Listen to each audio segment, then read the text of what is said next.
Sigh. Do we really have to go through this over again? Warning. Jade Nova's thoughts on Dragon Ball Z Canosity is totally nitpicky and pointless, but anyway, here we go. Now, I think a month or two ago, I was talking to King on comments about the Dragon Ball Z continuity or canonicity of the films. And we go over this, you got all nitpicky, so I'm gonna get nitpicky as well, so here we go.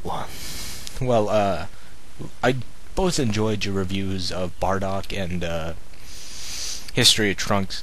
It's just when you stray off the path and you go into Dragon Ball Z continuity and canonicity, it simply seems that you people don't do your homework. No real try not to offend you at all or insult you anyways. Just you say that Bardock and Bojack are the only ones that are easily to put in continuity, but because those two are grievously very obvious and easy to point out, fuck, a retarded blind monkey could pick it out. No offense. Like the Dead Zone, the whole Garlic Jr., that fits in continuity, but you pick out that Krillin doesn't remember Gohan at all.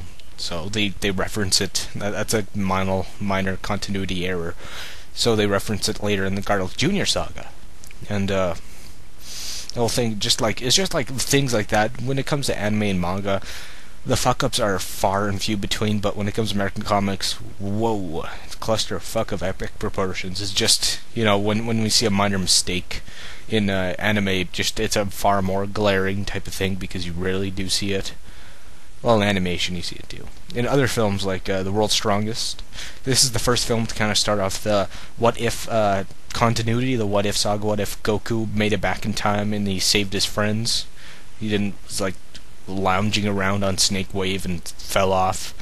This is what if he actually booked it and actually gave a shit for running. No offense to Goku at all, it's just, this is what if continuity if Goku made it there on time and saved all his friends and actually took his training seriously. Not saying it was, it's just he fell off Snake Way and he had to fucking run it twice.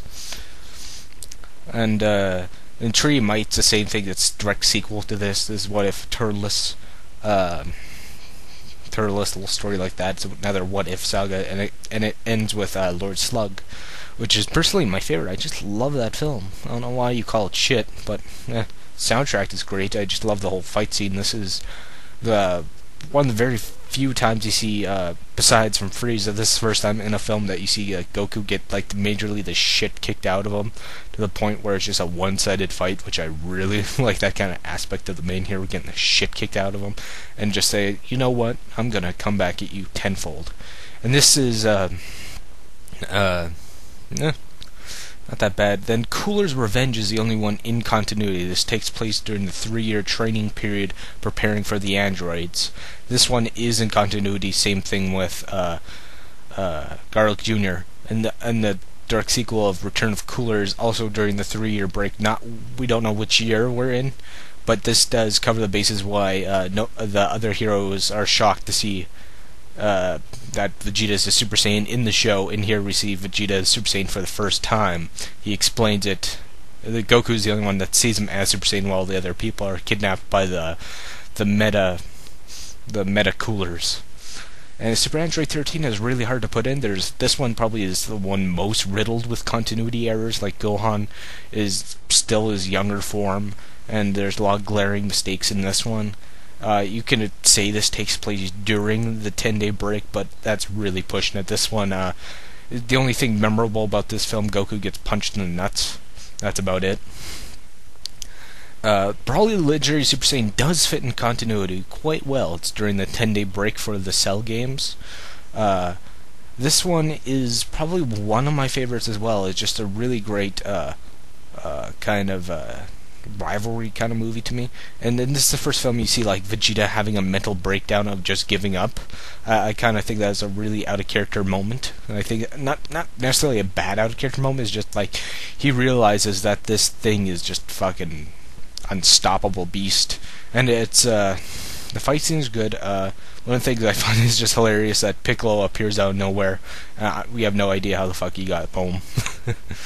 Then we have BoJack Unbound, probably the ones that you consider in canon, because it's so easily to pick out.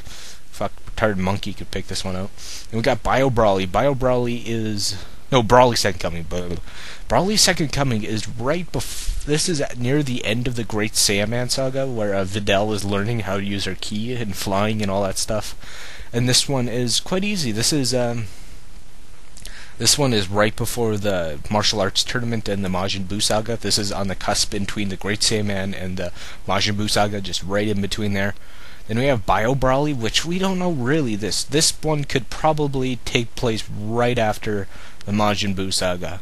We're not entirely sure. This one is probably one of my least favorite Dragon Ball Z movies of all time. This one is really just a rehash, and it's not that great. This one is very an 18-influenced film. Not saying 18 is a bad character, it's just I really couldn't really care about her. And, Fusion Reborn. Now, this one is infamous for having the most, next to, Super Android 13, for having the most, like, continuity fuck-ups of all time. I could argue, this is probably just me being a hardcore fucking out-of-the-brain Dragon Ball Z fan and saying that this could take place while Gohan is learning how to use the Z sword, and Goku's sent back after fighting Majin Buu when he's Super Saiyan 3, and Baba sends him back while Vegeta, made his sacrifice. That could be in there.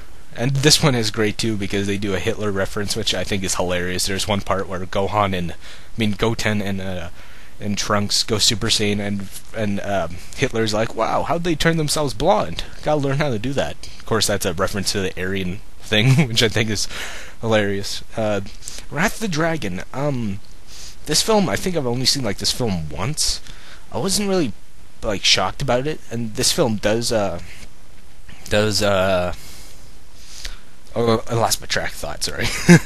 This film introduces how Trunks got a sword, and this is the first film we see second film we see Goku go Super Saiyan 3, and it's not that bad as a film. It's a big Japanese monster movie.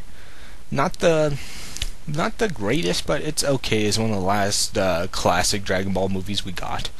Dragon Ball Z movies we got, but it's okay. Give it a watch.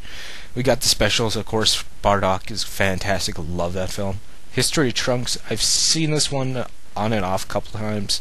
Not my favorite. It's still good. It's a great post-apocalyptic struggle against these androids. I like that. And then we get into GT.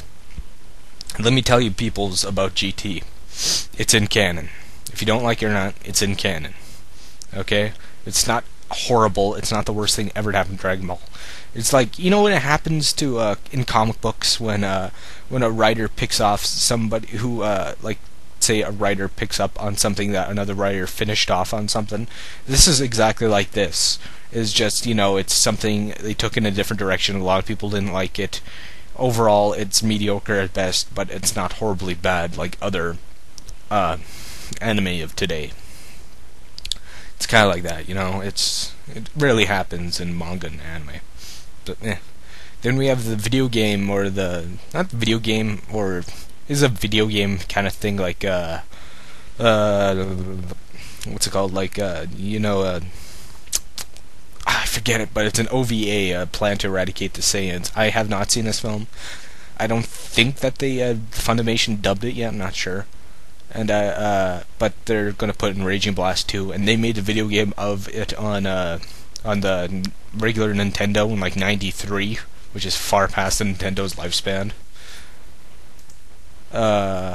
Anything else I can really say? Yo-san Goku and His Friends Return. Saw that in Japanese. I enjoyed it. We get to learn that Vegeta has a brother. This probably takes place maybe after Wrath of the Dragon. I'm not sure. Maybe even before. You can place a bunch anywhere on there. But I can't really say. It's just you really have to look in detail and be really minute in the small details of where they fit in. You just can't discard a movie because you don't like it, nor an entire anime series. It is just, I have a totally unconditional love for Star Wars and Dragon Ball Z. I don't know why I said Star Wars, but I was going to say Dragon Ball Z first. Brain fart. You know, just look a bit more deeper, guys. That's all I'm saying. Love you guys' videos, King, Eric. Peace out, and may the forces of evil become confused on the way to your house. Bye.